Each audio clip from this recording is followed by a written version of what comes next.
In seventh question, it is given a go down measures 40 meters into 25 meters into 15 meters.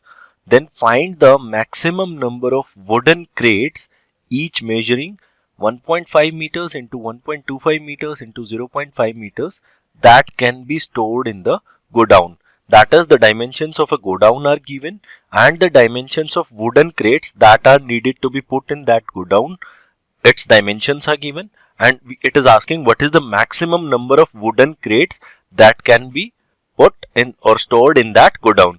So let's see, here is a crate, here is a go down, and the dimensions they have given, that is length is equal to 40 meters, breadth is equal to 25 meters, and height is 15 meters.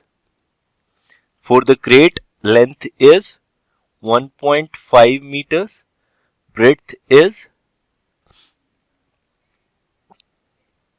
1.25 meters, and height is 0.5 meters.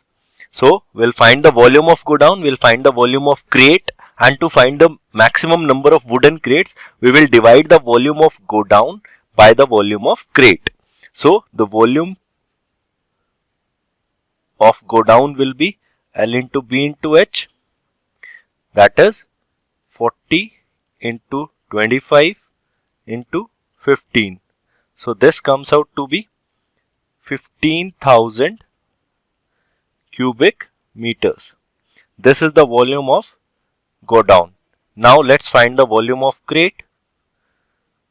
The formula is same, length into breadth into height, because that is also a cuboid. So 1.5 into 1.25 into 0.5. So this comes out to be 0.9375 cubic meters. Volume of crate is 0.9375 cubic meters.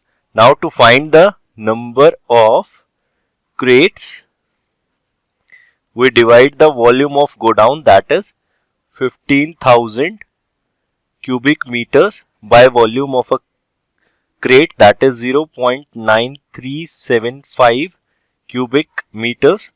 This comes out to be 16,000. It means 16,000 crates can be stored in that go down. To learn more about how QMath can help you crack school and board exams, explore QMath Leap, a live online classroom program run by highly experienced and committed teachers.